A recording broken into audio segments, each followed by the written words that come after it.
सभी को प्रणाम। सभी को प्रणाम। जय जिनेन्द्र। प्रीति स्टार्ट करें। आदिनाथ दादा के चरणों में कोटिश्य नमन वंदन। और आचार्य श्री मानतुंग सूरी जी महाराज जी को भी बहुत बहुत नमन। नमो अरिहंताणम्। नमो सिद्धाणाम्।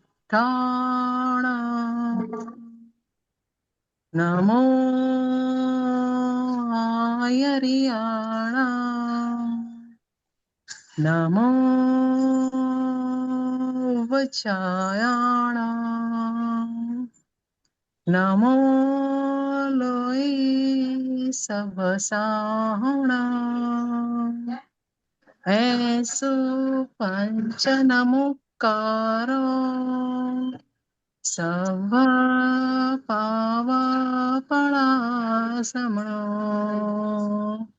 मंगलानं च सवेसिं परमंगल भवै मंगलम्। बहुत सुंदर। सुनील भाई साहब अब वाचन करेंगे श्लोक काव्य नंबर 7 का। ओम श्री आदिनाथाय नमः। तत्संस्तवेन भव सन्तति सन्निबद्धम् पापं क्षणात् च मुपैति शरीरभाजाम् आक्रान्तलोकमलिनीलमशेषमाशु सूर्यांशु भिन्नमिव शार्वर्मन्धकारम्। हिंदी में बोलिए। और जिनवर की मैं कर दूं दीदी? जी हाँ, पूरा करिए। जिनवर की स्तुति करने से चिर संचित भविजन के पाप पल भर में भग जाते निश्चित इधर उधर अपने ही आप। सकल लोक में व्याप्त रात्रि का भ्रमर सरी का काला ध्वंस प्रातः रवि की उग्र किरण लख हो जाता क्षण में प्रणाम। रिद्धि मंत्र। ओम ह्रीं रं नमो बीज बुद्धिरं ज्रों ज्रों नमः। ओम श्री आदिनाथ।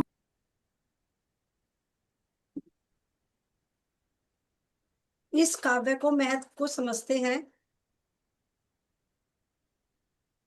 किसी को यदि अपने जीवन में लगता है कि मैंने मेरे जीवन में बहुत पाप करे, क्योंकि कोई देखे या ना देखे, हमारी आत्मा तो हमें देखती है और हमें बताती भी है, और हम स्वयं से जानते भी हैं।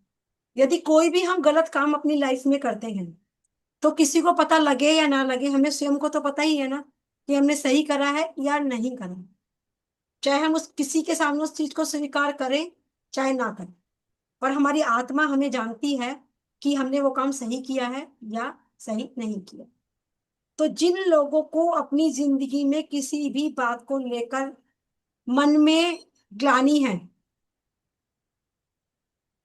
तो इस काव्य को पढ़ने से वो प्रायश्चित कर सकता है अपनी उस गलती का, जो वो स्वयं स्वीकार कर रहा है कि हाँ मैंने ये पाप किया है, मैं मानता हूं कि मैंने ये गलत किया है। उनके लिए है ये काव्य नंबर 7।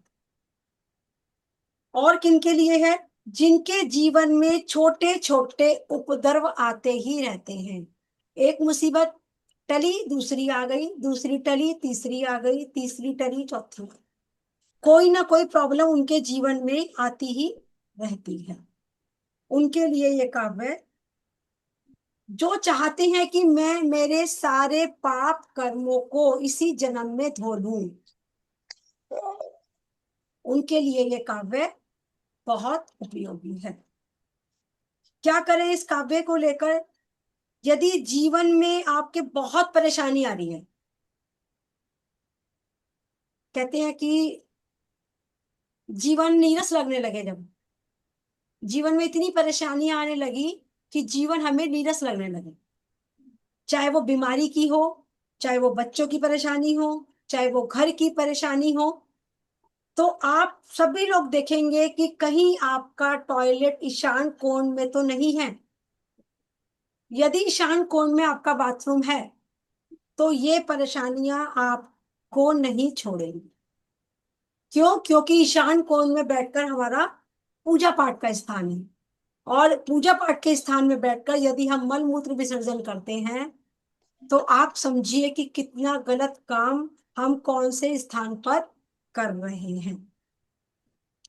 इस श्लोक के अंदर बहुत ताकत है अपने अंदर की नेगेटिविटी को खत्म करने की। यदि आप खुद को लेकर बहुत नेगेटिव रहते हो तो इस काव्य का वाचन करें, खुद ब खुद आपकी वो नेगेटिविटी दूर होने लगेगी। और जिसका बाथरूम यानी कि टॉयलेट ईशान कोण में है, उसके लिए एक रेमेडी दे रही हूं। क्या करना है? कांच की एक प्लेट लेनी है, कांच की प्लेट पर तांबे की प्लेट को ढककर रखना, और उस कांच की प्लेट में क्या रखना है? नमक। कांच की छोटी सी प्लेट लेनी है, उसमें नमक भरना है, और उसके ऊपर उल्टा करके हमें तांबे की प्लेट को रख देना है। वो पूरा कांच का प्लेट कवर हो जाना चाहिए, इस चीज का हमें ध्यान रखना। जैसे जैसे नमक गलता जाएगा यानी कि वो पानी बनता जाएगा, वैसे वैसे आपके घर का वास्तु दोष ठीक होता जाए। सेकंड की साउथ वेस्ट, घर का साउथ वेस्ट अगर खुला होगा तो आप देखेंगे आपका घर में मन नहीं लगेगा, मालिक वहां रुक ही नहीं पाएगा, क्योंकि वो हर वक्त बेचैन होता रहेगा। उसको वहां नींद नहीं आएगी, उसको वहां बुरे सपने आएंगे, उसको वहां पर मन नहीं लगेगा। उच्चाटन वाली स्थिति उस व्यक्ति की, जो घर का मालिक है। अगर इस दिशा में मंदिर भी होगा ना तो भी वो परेशानी का कारण ही बनेगा। अगर किसी का दक्षिण मुखी घर होगा तो व्यक्ति कभी भी सुखी नहीं रह पाएगा, कोई ना कोई परेशानी उसको हमेशा परेशान करती है। दो छोटी छोटी सी टिप्स मैंने देनी थी, वो मैंने दे दी। अब आप समझिए कि कौन सा काम आप कौन सी दिशा में करके सफलता को प्राप्त कर सकते हैं। देखिए, रावण ने जो साधना करी, आप में से कोई बताएगा रावण ने साधना कहाँ पे की थी? ब्रह्म स्थान। ब्रह्म स्थान नहीं, कौन सी जगह पे की थी? जगह। कहाँ पे की थी रावण ने साधना? मैम शिव जी की थी मंदिर में, मैं ये इतना पता है बस। रावण ने जो साधना करी थी ना, वो हिमालय पे जाके की थी। और सोने की लंका उसने कहाँ बनाई? सोचिए, सोने की लंका बनवाई उसने साउथ में, साउथ डायरेक्शन में उसने बनाई। जो इसलिए अब आज भी देखिए सबसे ज्यादा मतलब लग्जरी जिसे हम कहते हैं साउथ में है, वहां सोने चांदी का काम आपको बहुत मिलेगा। अगर आपको सोने चांदी से रिलेटेड कोई भी काम करना है अपने बिजनेस के लिए, मैं आप लोगों के बिजनेस के लिए बता रही हूँ, सोने का या चांदी का कोई भी काम करना है तो अपने घर की साउथ डायरेक्शन में करें, तो आपका वो काम चल जाएगा। दूसरा, अगर आप कपड़े का व्यापार करना चाहते हो, सॉरी किराने का व्यापार करना चाहते हो, किराने का मतलब तो नॉर्थ में करो, क्यों क्यों करें नॉर्थ में? क्योंकि सबसे ज्यादा अनाज नॉर्थ में पाया जाता है। सबसे ज्यादा अनाज की पैदावार कहाँ होती है? नॉर्थ में होती है। तो आपको क्या करना है, अगर आप किराने का कोई शॉप का काम करना चाहते हो या आपके पास कोई कंसल्टेंसी आती है, तो आप उसको आराम से बता सकते हो कि नॉर्थ में आप किराने का व्यापार करो। लेडीज आइटम का काम करना है, लेडीज आइटम का आपको अगर काम करना है तो वेस्ट की में, पश्चिम में करना है आपको, क्योंकि पाश्चात्य संस्कृति हमारी वहीं से आई है। कॉस्मेटिक का काम, ज्वेलरी का काम, आर्टिफिशियल ज्वेलरी का काम, लेडीज का काम, कोई भी आपको करना हो तो आप किसी को स्वयं भी कर सकते हैं और दूसरे को भी आप गाइड कर सकते हो कि पश्चिम दिशा में, वेस्ट की दिशा में आप करिएगा। और एनर्जी लेवल बढ़ाना हो, इम्यूनिटी पावर, इम्यूनिटी पावर सबसे ज्यादा कहाँ बढ़ती है? पूर्व में। पूर्व में बैठकर आप कोई भी काम करेंगे, कोई भी एनर्जी वाला। देखिए आज भी सबसे ज्यादा एनर्जेटिक पूर्व दिशा हमारी मानी जाती है। अगर आपकी इम्यूनिटी वीक हो रही है, आपको लगता है कि मेरी इम्यूनिटी वीक रहती है, तो आप मेडिटेशन भी पूर्व दिशा में बैठकर करिए, यानी कि ईस्ट की दिशा में बैठकर। अगर बुद्धि से रिलेटेड कोई भी काम आपको करना है जिसमें बुद्धि का प्रयोग होगा, तो आप पूर्व दिशा में बैठिए। दीदी जिम वगैरह हो या जैसे स्पा? हम बाद में डिस्कशन करेंगे इस बात, पहले आप सुन लीजिए, ठीक है? कोई भी आपको बुद्धि से रिलेटेड कोई काम करना है तो आपको, और पूर्व दिशा में आप क्या कर सकते हो? अगर आप मेडिटेशन कर सकते हो, बहुत अच्छा है। मेडिटेशन की अगर वहां पर फैसिलिटी नहीं है तो आप कोई भी स्टूल पर, जमीन पर, चेयर पर पूर्व दिशा में बैठकर कोई भी चीज को मंथन करो। कोई काम करना चाहते हो, आपको समझ नहीं आ रहा मैं कौन सा काम करूं, कंफ्यूजन है आपको, तो आप पूर्व दिशा में बैठिए, घर की, अपने घर की पूर्व में, और वहां बैठ के सोचना शुरू करिए। आप सोचते रहिए, 21 दिन के बाद अपने आपकी लाइफ में आपको आइडियाज आने लगेंगे, ऑटोमेटिकली आइडियाज आपके दिमाग में आने लगे, आपकी बुद्धि काम करने लगे। पर कम से कम हमें 10 मिनट का टाइम डेली देना है, कम से कम 10 मिनट। यदि किसी के घर में 4 लोग हैं और आपस में वो बोलते नहीं है, आपस में बात ही नहीं करते, वो उधर कमरे में रहता है, वो उधर कमरे में रहता है, वो उधर, तो क्या करें ताकि सबका नेचर एक जैसा हो जाए, सब लोग मिल मिला कर रहे, परेशानियां पीछा जब हम इस तरीके से रहते हैं ना तो घर में बहुत नेगेटिविटी रहती है, और जब घर में बहुत नेगेटिविटी हो जाती है तो घर में हमारे परेशानियां हमारा पीछा नहीं छोड़ती। तो क्या करना है आपको? नमक का पोचा हफ्ते में 2 दिन लगाना है, पहली बात। दूसरी बात, आप 4 बजे अपने घर में उठेंगे, अंधेरे,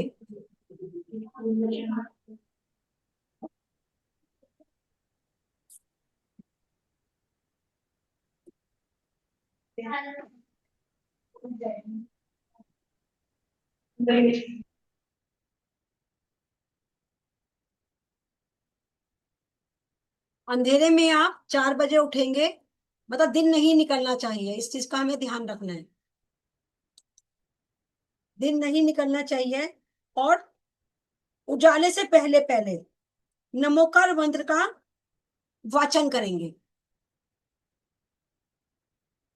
9 बार नमोकार मंत्र पढ़ेंगे, और उसके बाद आप भक्तांबा जी का वाचन करेंगे। और मैं कुछ चीजें आपको बता रही हूँ, वो रखनी है आपको अपने हॉल में, अपने घर के मेन हॉल में आपने वो आइटम रखनी है। कुछ दाने काली उड़द के, कुछ काला तिल, कुछ कमल गट्टे, काली सरसों, और 4 बत्ती वाला दीपक।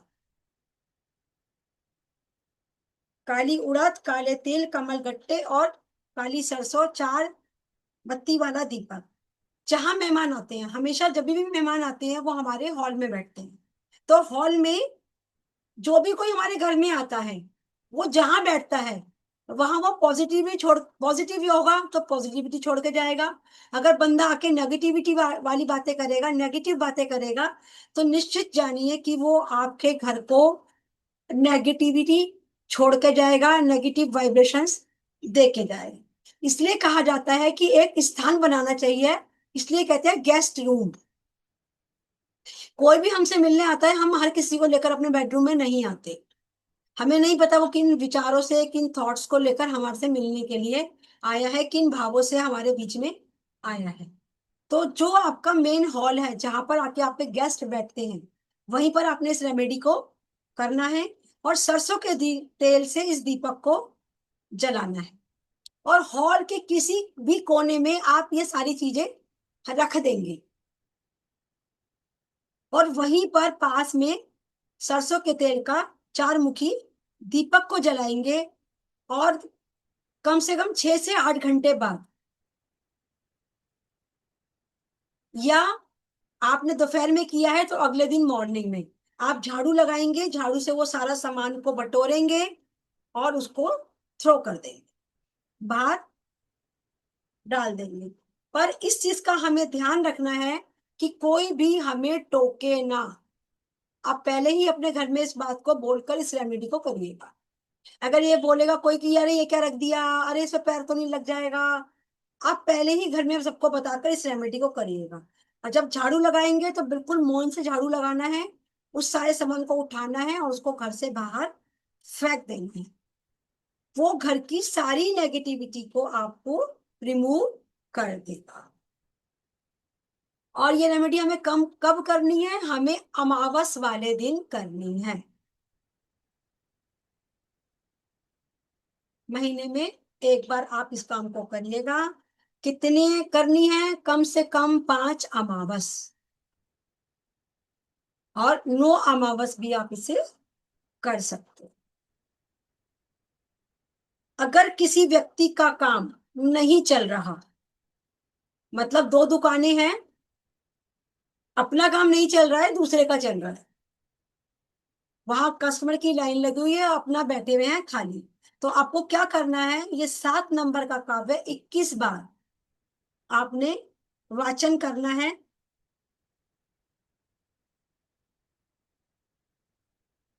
सूर्य निकलने से पहले, सूर्य निकलने से 1.25 घंटे पहले आपने उठना है। कोई भी परेशानी हो, संतान की परेशानी है, आपके काम की परेशानी है, आपके व्यापार की परेशानी है, आपकी जॉब की परेशानी है, परिवार की है, शादी की है, तो दोनों हाथ आपको ऐसे लंबे करने हैं, ऐसे सामने की साइड लंबे। देखिए ऐसे मैंने किए, सामने की साइड करिए आप सब लोग, दिखाइए मुझे। बिल्कुल सामने, एकदम बिल्कुल सामने जैसे मैंने किया है, देखिए। Very good. ऐसे करेंगे और 21 बार इस 7 नंबर काव्य को पढ़ेंगे।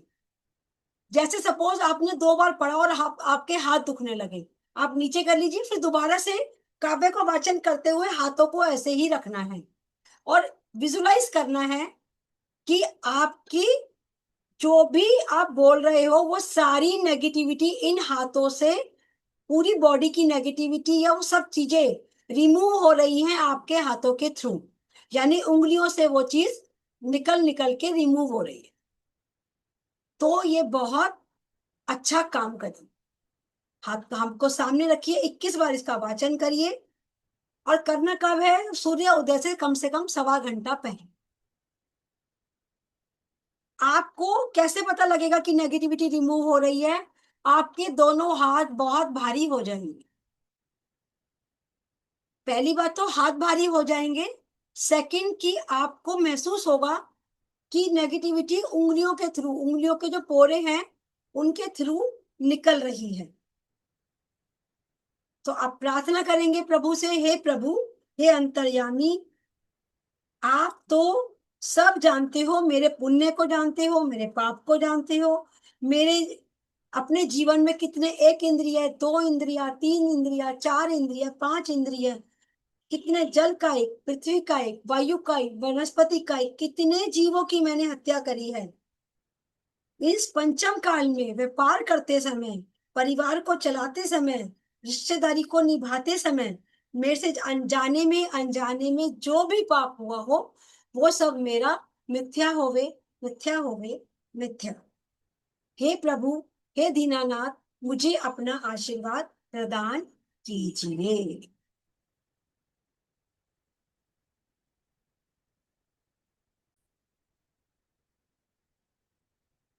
जो 3 फूल वाली लौंग हमें रखी है वो हमें 7 बार इस काव्य का वाचन करना है, उस लौंग को मंत्रित करना है। लाइफ में कोई भी जो परेशानी है, जैसा कि जो भी हमने समझा है इस क्लास के अंदर, उसमें क्या करना है, आपको 1 गिलास पानी उबालना है। आप पानी 2 गिलास भी ले सकते हैं। उस पानी को बॉइल्ड कर लीजिए अच्छे से। जब आपको लगे ये बहुत अच्छे से बॉइल्ड हो गया, तब इन गैस को बंद करने के बाद इन तीनों लोगों को डालकर उस पानी को ढक दीजिए। क्योंकि ये मंत्रित लौंग हो गई ना तीनों, उस पानी को ढक दीजिए। पानी के अंदर उबालनी नहीं है, इस चीज का हमें ध्यान रखना। और वो ऑटोमेटिकली कुछ टाइम के बाद अपना कलर उस पानी में आ जाएगा। जब वो पानी थोड़ा सा कोसा कोसा टाइप का हो जाए, तब उस पानी को आप पी लीजिए और यूज कर लीजिए।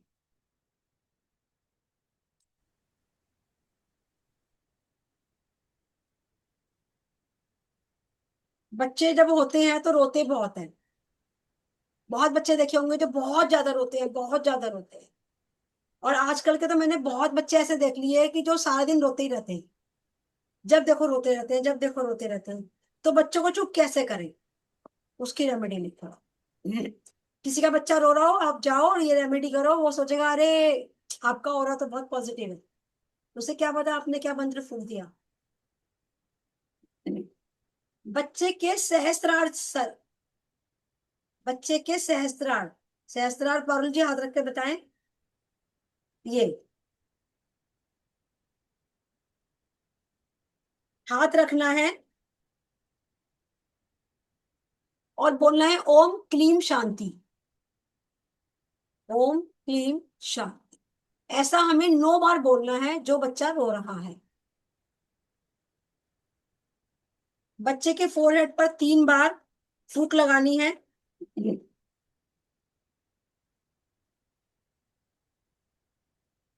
ये मैं भूल गई थी, ये काव्य नंबर 6 के लिए मुझे बताना था, पर उस वक्त शायद टाइम हो गया था तो निकल गया। काव्य नंबर 6 का वाचन करना है। बच्चे के सहस्त्रहार पर हाथ रखे रखे। तो सारे काव्य चाहे हिंदी हो चाहे संस्कृत हो, आपको सारे याद करने हैं एक एक करके।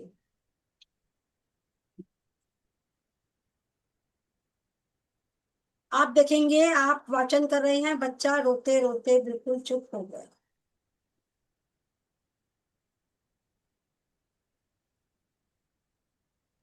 दीदी 6 नंबर काव्य का तो आपने एक और बताया था कि है ना, यदि बच्चों को परेशानी हो, उसके मेमोरी लॉस रहता है, तो भी रात को सोते टाइम आपको सहस्त्रनाम चक्र पर करना चाहिए। हाँ, वो एक्चुअली इसी चक्कर में ये वाला रह गया, वो मुझे लगा मैंने दोनों बता दी। और मैंने जब रिकॉर्डिंग देखी तो मुझे लगा कि मैंने नहीं बताई, इसलिए मैंने मैम आगे। आपने मैम आपको एक और का मंत्र बताना था, आप कहते ग्रुप में डाल दूंगी, मुझे ध्यान नहीं आ रहा कौन से श्लोक में बताना था। अंबिका नादि वो मैम निदाना। ने बताया था अंबिका अपराजिता वाला, मैंने बोला था मैम को अंबिका मेरे अपराजिता वाला। को टाइम नहीं मिला मेरे को। कल भी मैं फैमिली फंक्शन में चली गई थी, और परसों भी चली गई थी, तो मैं बिल्कुल कौन टाइम से नहीं मिला। श्लोक में था मैम, वो कौन से श्लोक में था? अंबिका अनादि निधाना अशुरुद्धा अपराजिता। कौन वो मैम डाल। ओम नमः, ओम नमः, ओम ओम नमः। नमः। हंस के मुस्कुरा के सभी बोलेंगे। जय जिनेन्द्र। जय जय जिनेन्द्र। जिनेन्द्र, जय जिनेन्द्र, जय जिनेन्द्र।